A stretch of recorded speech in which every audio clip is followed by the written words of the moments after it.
అనగనగా ఒక అడవిలో ఒక తాబేలు కుందేలు ఉండేవి. కుందేలు తను వేగంగా నడవగలనే గర్వంతో ఉండేది. తాబేలు నడకం చూసి వెక్కిరిస్తూ ఉండేది. ఇలా ఉండగా ఒకరోజు, ఏమోయ్ తాబేలు తాత, మనం ఒక పరుగు పందెం పెట్టుకుందామా? ఓ అలాగే. అందరిలో ఎవరు గెలిస్తే వారికి మంచి బహుమతి కూడా వస్తుంది. అలాగే కానివ్వు. అడవిలో అన్ని జంతువులు పరుగు పందెం చూడ్డానికి ఎంతో ఆసక్తిగా వచ్చాయి.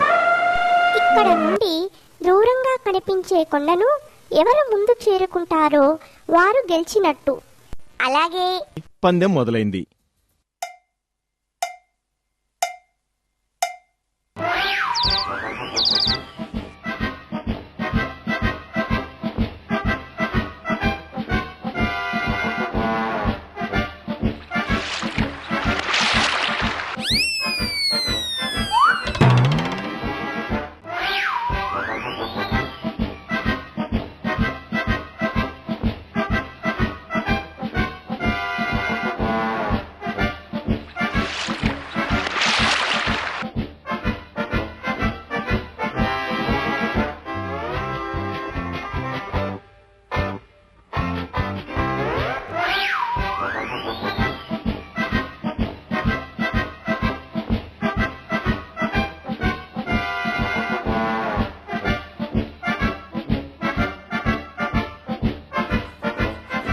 అలా కొంత దూరం వెళ్ళాక కుందేలు వెనక్కి తిరిగి చూసింది.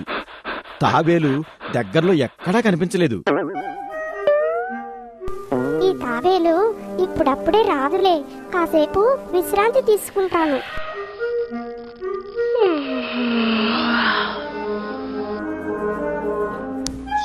అలా విశ్రాంతి తీసుకుంటూ తెలియకుండానే నిద్రపోయింది.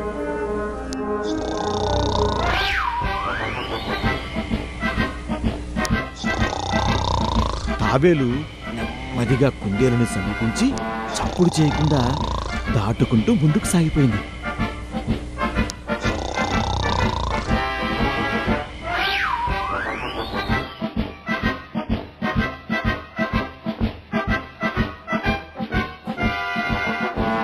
కొంతసేపటి తర్వాత నిద్రలేచిన కుందేలు గబ్బగబ్బా కొండ దగ్గరికి పరిగెత్తింది.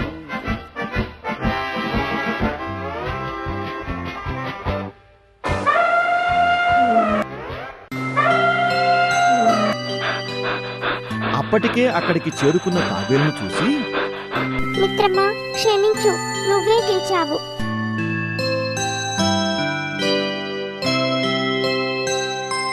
మరి ఎంతటి వారికైనా నేనే గొప్ప అనే గర్వం పనికిరాదు పిల్లలు.